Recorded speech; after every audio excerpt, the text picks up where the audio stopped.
بسم اللہ الرحمن الرحیم. قال النبی صلی اللہ علیہ وسلم اذا مات الانسان انقطع عمله الا من ثلاث صدقة جاریہ او علم ينتفع به او ولد صالح يدعو له. دیکھو آج بڑی بھی ملنگ چاچا کی والدہ دنیا سے رخصت ہوئی ہے. مضمون دوسرا تھا لیکن جب مسجد میں داخل ہوا تو ان کے پوتوں وغیرہ کو سب کو دیکھا تو یہ حدیث مجھے یاد آ گئی, ایک مضمون بن گیا کہ اللہ کے رسول صلی اللہ علیہ وسلم نے ارشاد فرمایا کہ جب انسان کا انتقال ہو جاتا ہے تو اس کا عمل منقطع ہو جاتا ہے, بند ہو جاتا ہے, ساری فائل ختم. اب نیک کاموں کا ثواب اب نہیں پہنچے گا کیونکہ زندہ ہے وہاں تک نیک کام. جب انسان کی موت آ گئی رجسٹر بند, اب نیکیاں جمع نہیں ہوتی. اس لیے زندگی کی حالت میں جتنا بھیجو گے نا اتنا جمع ہو جائے گا. لیکن 3 عمل ایسے ہیں کہ مرنے کے بعد بھی اس کا ثواب پہنچتا ہے. ایک تو صدقۃ جاریہ, صدقہ جاریہ, مسجد مدرسہ بنوا دیا, کسی بچے کی فیس بھر دی, پڑھوا دیا اس کو, سلسلہ جب تک چلتا رہے گا ان کو ثواب پہنچتا رہے گا. صدقۃ جاریہ. او علم ينتفع به, ایسا علم کہ بھلی بات کسی کو بتا دی, اس نے اس کو بتائی, اس نے اس کو بتائی, بات چلتی رہی, لوگ عمل کرتے رہے. اسی لیے دیکھو یہاں جو بھی سنے نا ہم لوگ تو ایک دوسرے کو بتانے کی کوشش کریں. اس سے کیا ہوگا, میرا بھی فائدہ ہوگا, آپ کا بھی فائدہ ہوگا. اور جتنے لوگ آگے بتاتے رہیں گے, عمل کرتے رہیں گے, اس سے ہم سب کو فائدہ ہوگا. تو ایسا علم جس سے لوگ فائدہ حاصل کریں. اور تیسرے نمبر کی چیز ہے او ولد صالح يدعو له, نیک اولاد چھوڑ کر مرنا.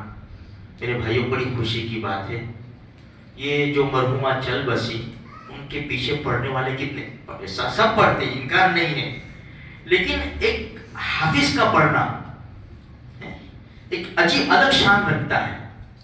بھئی ہم جو غیر حافظ ہیں ان کو قرآن کی ضرورت پڑے گی, فون کی ضرورت پڑے گی. جو حافظ ہے وہ تو کہیں بھی چل رہے, پھر رہے, کام کر رہے, ڈرائیونگ کر رہے, کچھ بھی کر رہے, وہ پڑھتے رہیں گے. تو اب بھئی 2-3 ہو چلو ٹھیک ہے, لیکن ہم نے دیکھا کہ ماشاءاللہ ایک فیکٹری ہے, سمجھے نا, اس سے کیا ہمیں سبق لینا ہے کہ بھئی میں ایسی کچھ کوشش کروں میری اولاد کے بارے میں, میری اولاد نہیں ہو سکی تو ان کی اولاد کے بارے میں کوشش کروں, تاکہ جب میرا جنازہ اٹھے نا تو 10 حافظوں کی نگاہ ہو کہ میرے دادا گئے, کہ میری دادی گئی, کہ میرے نانا گئے, کہ میری نانی گئی, کہ میرے یہ گئے. پیچھے پڑھنے والے چھوڑ کر جاؤ تاکہ ثواب ہم کو پہنچاتے رہے. ورنہ میرے بھائیوں آج حالات تو ہمارے سامنے ہیں, ہم کو قبرستان جانے کا وقت ملتا ہے, چلو یہ تو بہت دور کی بات کر رہا ہوں میں, اپنے مرحوموں کے لیے 1 پارہ پڑھنے کا ہمارے پاس ٹائم نہیں ہے, آدھا پارہ پڑھ کے بخشنے کا ٹائم نہیں ہے ہمارے پاس. کبھی کبھی تو 3 مرتبہ قل ہو اللہ احد بھی یاد نہیں آتی, یار آپ تو بھول گئے ابا کو بخشنا. 3 مرتبہ قل ہو اللہ احد. جن ہستیوں نے ہمارے لیے اتنا سب کیا, اب بیچارے ایک سبحان اللہ کے محتاج ہے وہ تو.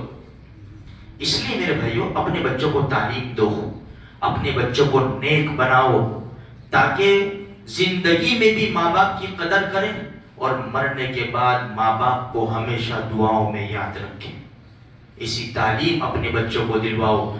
میں دنیاوی تعلیم کا انکار نہیں کرتا, وہ بھی ضروری ہے, لیکن دین کی تعلیم اس سے زیادہ ضروری ہے کہ ہمارا بچہ حلال حرام کی پہچان کر سکے, جائز ناجائز کی پہچان کر سکے, ماں باپ کے حق پہچان سکے, کہ زندگی میں بھی ماں باپ کے حق پہچانے اور مرنے کے بعد ماں باپ کا اب کیا حق لگتا ہے, ہم کیا کر سکتے ہیں مرنے کے بعد ماں باپ کے لیے, وہ بھی یہ بچہ پہچانے.